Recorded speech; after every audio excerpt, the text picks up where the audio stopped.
Welcome to CCA Podcast. I'm Pastor Rossiter, and I am joined today by Mr. Thompson. He is the principal on the East Campus. Thank you for joining us today. Yeah. So before we get into some educational questions, because that's our life. So before we talk about that, just going to talk about some lighthearted thing. Going to give you two choices, and you just tell me the choice. All right. So which one would you rather be in, fall or spring? Spring. Because it's warmer. Any reason? Warm. Yeah. I don't like to be cold. See, I'm a spring guy just because of baseball. Yeah. Because of baseball. That's it. So, Lord of the Rings or Narnia? It's no choice whatsoever. It's Lord of the Rings. Yeah. Whenever you have like an elf with a bow and arrow, you're good. Now, have you watched both of them? All. Have you read the books, Lord of the Rings? You haven't? I've not read them, no. Well, you got to read those. Yeah. You got to read those. Those are awesome. So, Hallmark movie or sports movie? Again, no choice. I had to sit through so many Hallmark movies with my wife over the Christmas break. I'm not doing it again. No. So sports movie for you? Rudy. Really? Yeah. I love Rudy. I love Rudy. Have you ever seen Field of Dreams? Oh, yeah. That's a good one. Yeah. And someone asked me, has your kid seen Field of Dreams? And I'm a baseball guy, and my kids have not seen Field of Dreams, so I let my kids down. All right, beach vacation or mountain vacation? We're beach people. Yeah. Yeah.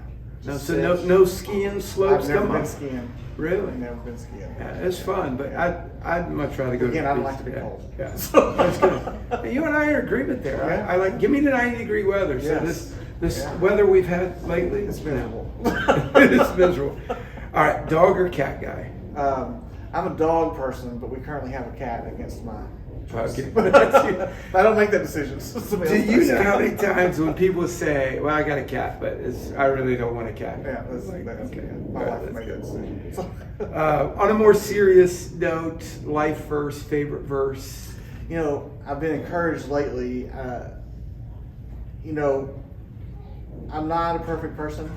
We have weaknesses, and I came across this verse. It's 2 Corinthians 12:9. It says, "My grace is sufficient, and my power is perfect in weakness." And just encourages me to know that even in my weakness, God is strong, and He's going to take care of business. That's good. I just read something about His strength or power in a devotion, saying that His power is never a halt. There's never a hold to His power. It's limitless. But we struggle with that because we sometimes just think, because our power is limitless. I can't do that. I can't. And so obviously God couldn't do that. And so we just come at this, wall where We just have a limited view of His power. That's very true. Right after that verse, Paul talks about, like, if God's strength is in my weakness, then I'm going to lift up my weaknesses and boast about my weaknesses because God's power is through that. That's good. That's good. So tell me about your family. I have a wife who's an art teacher, and I have 4 adult children. I've got a daughter who works for corporate. She's a financial analyst for them. And I have 2 sons who are software developers, and I have a daughter who's getting ready to graduate in May from college, so we get a pay raise in May. So that's awesome. Sweet. So none of them followed you and your wife into education? No. They were like, we're going the total opposite.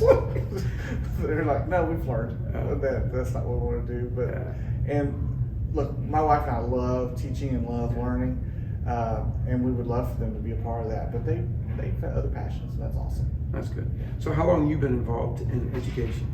This is my 32nd year as an educator, and so I was an art teacher for many years. We came from Kentucky to Georgia, but I've been at McDonald for 25 years.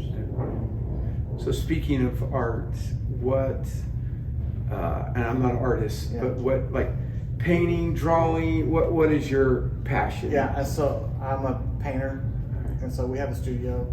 I have a separate studio for my wife because she does fabric and ceramics, and I do painting.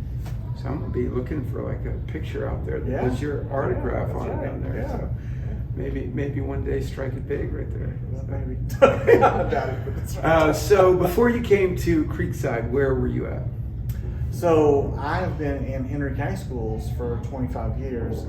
Most of that time I was an administrator. Yeah. And so I retired in June, and not, I didn't know what God wanted in my life, but He made it very clear to me what was going to happen, and it was Christian education. Sweet. Yeah, it's awesome. And I was talking and praying with Dr. Clark through that whole process where he was talking to you and coming out of retirement. So obviously you came out of retirement. You could have stayed and just did what you did, but you still felt like there was more. So what drew you to Creekside? So during that transition, Coach, people were talking to me. I wasn't really, I was trying to figure out what the next step was. And I was looking at private industry and all kinds of stuff. But constantly back to me was Christian education. So I was approached by multiple different Christian schools. Hey, why don't you come over here? Why don't you come over here? And then I sat down with Dr. Clark, and he and I just clicked like that. And I knew that when I was sitting in Shane's having some wings, that this was the place I needed to be. That's good. Yeah, that's good.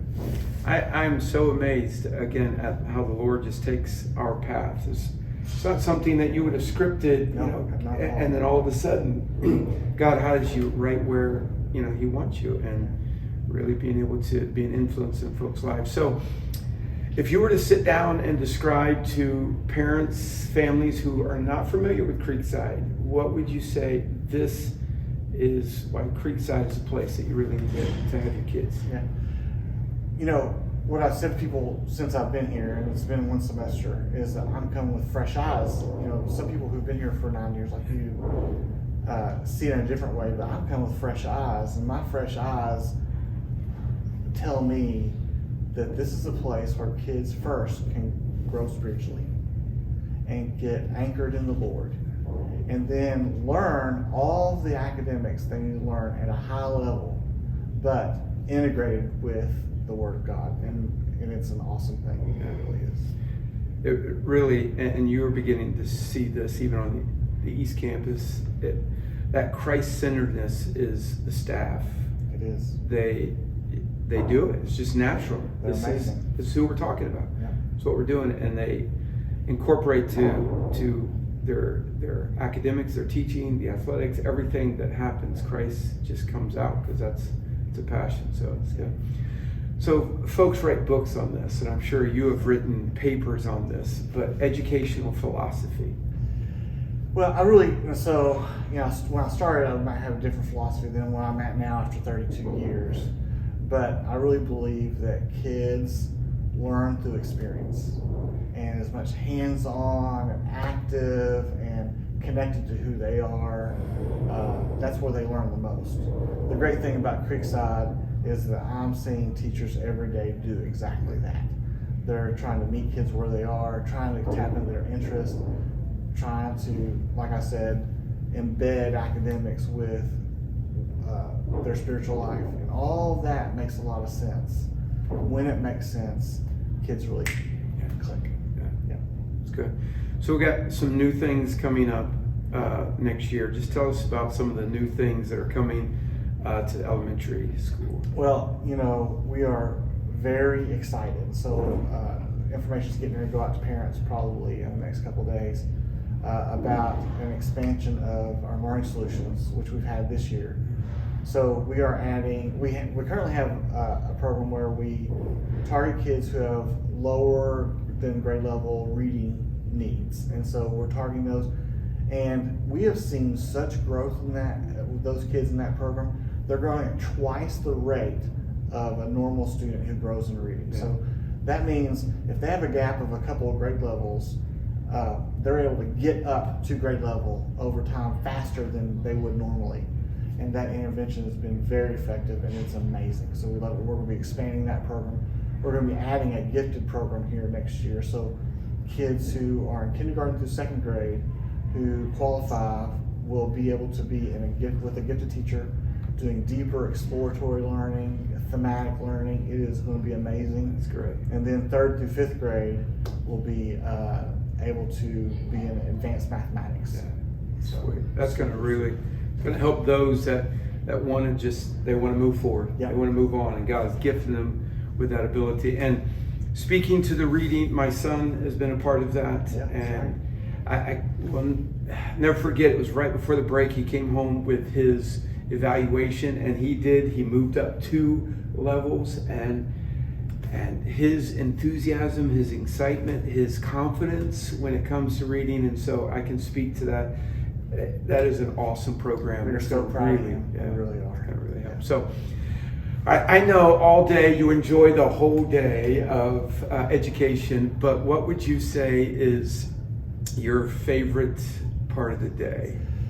You know, I have a routine that in the morning I typically will go around and visit every classroom, and the kids here are just so kind and wonderful and accepting. Automatically, as soon as I got here and they knew who I was, they were the hugs in the morning, right? I get the hugs in the morning, and it keeps me fueled for the rest of the day, and it's pretty amazing. That's awesome. It is, yeah. Well, Mr. Thompson, I thank you for taking the time. I know a lot of good things are happening here on the East Campus, the elementary school, and so just continue to lift you up. And I appreciate you guys tuning in. You guys have a great day.